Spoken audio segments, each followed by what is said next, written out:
அடுத்து நம்ம சீக்கே மணி ஐயா எத்தனை வருஷமா இந்த கட்சிக்காக உடல் பொருள் ஆவி அத்தனையும் சிந்தி உழைச்சிருப்பேன். அப்ப நான் போய் தேர்தல் ஆணையத்தை சொல்லுவோம்ல, பாருங்க எவ்வளவு டூப்ளிகேட் கொடுத்திருக்காங்கன்னு. அதை பார்த்து நீதிபதியை மிரண்டாரு, எங்களுக்கு சாதகமா தீர்ப்பு கொடுத்திருக்காருல, அதனாலதான் இப்ப இவ்வளவு அப்படிங்க. மருத்துவர் அன்புமணி 2022 இருந்து தேர்ந்தெடுக்கப்பட்டு 2025 வரையில் அவருடைய பதவி காலம்.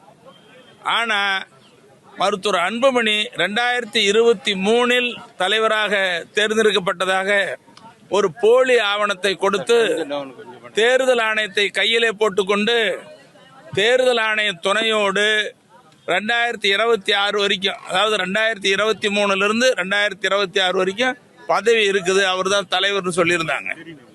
அப்ப எங்க தரப்புல கொடுத்த ஆவணங்களை எல்லாம் பார்த்த நீதிமன்றம் இது செல்லாதுன்னு சொன்ன உடனே தேர்தல் ஆணையமும் மருத்துவர் அன்புமணி கொடுத்த ஆவணங்களை வைத்துக்கொண்டு அவர் தலைவர் என்று சொன்னோம், இப்பொழுது நாங்கள் திரும்ப பெற்றுக் கொள்கிறோம்னு சொல்லிட்டாங்க.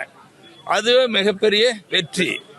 அப்புறம் பாட்டாளி மக்கள் கட்சி தலைவர்னு அவர் சொல்ல முடியாது, மாம்பழ சின்னம்னு தேர்தல் ஆணையம் கடிதம் கொடுத்திருந்தது.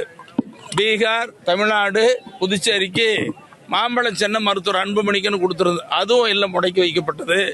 யார் தலைவர் என்பதை நீங்கள் சிவில் நீதிமன்றத்தில் முறையீடு செய்யுங்கள், சிவில் நீதிமன்றத்துக்கு போங்கன்னு நீதிமன்றம் சொல்லிடுச்சு. அதனால மருத்துவர் ஐயா அவர்களுக்கு மிகப்பெரிய வெற்றி கிடைத்ததாக, பாட்டாளி மக்கள் கட்சிக்கு வெற்றி கிடைத்ததாக நாங்கள் பார்க்கிறோம்.